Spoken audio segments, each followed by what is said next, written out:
Halo semua, jadi sekarang kita berada di Indonesia Building Tech Part 1 atau Indo Build Tech Part 1 yang biasanya diadakan 2 kali dalam setahun.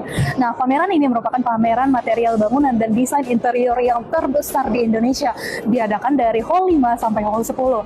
Dalam pameran ini, Priority Convex membangun 4 booth, salah satunya ialah booth Flux. Dan sekarang kita mau dengar tanggapan Pak Abidin dari booth Flux mengenai booth yang dibangun oleh Priority Convex. Mau dengar? Yuk kita lihat.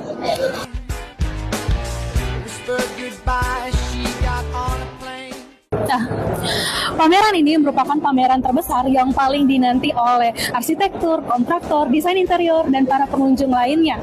Sekarang kita berada di booth Flux.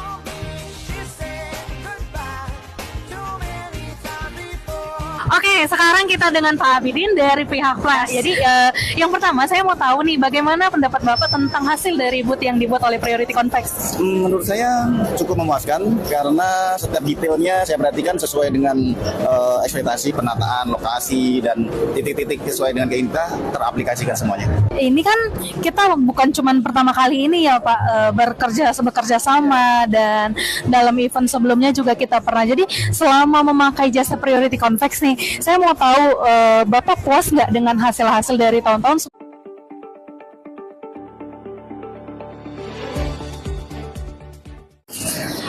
Tadi masalahnya udah diuraikan mengenai warna ya Pak. Jadi dalam menyelesaikan masalah tersebut pun pasti ada dibutuhkan kerjasama tim, komunikasi. Nah, bagaimana cara Bapak melihat tim Priority Convex dalam menyelesaikan masalah tersebut gitu?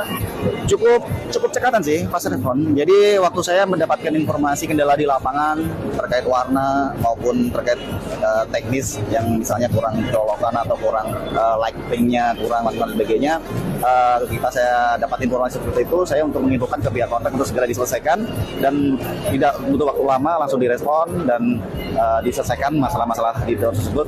Dan so far it's okay sih. Oke, nggak ada kendala terkait komunikasi, kerjasama gitu ya Pak ya? Cukup kooperatif. Jadi kenapa saya katakan pas respon? Jadi ketika ada kendala di lapangan, saat itu juga kita langsung kontak tim kontrak dan saat itu juga pas pada solusi. Kalau dari semua yang tadi Bapak sampaikan yang udah kita uraikan ya, jadi menurut Bapak ada nggak lagi yang butuh kami tingkatkan ke depannya demi menjalin kerjasama, dan ke depannya Bapak mau nggak untuk bekerja sama lagi dan merekomendasi jasa kami gitu? Oke. Kalau saran dan improve-nya sih lebih ke koordinasi lah antar tim. Sudah cukup solid untuk kontrak, di mana ketika ada kendala saling koordinasi dan langsung ditindaklanjuti dan sebagainya. Jadi lebih dipertahankan dan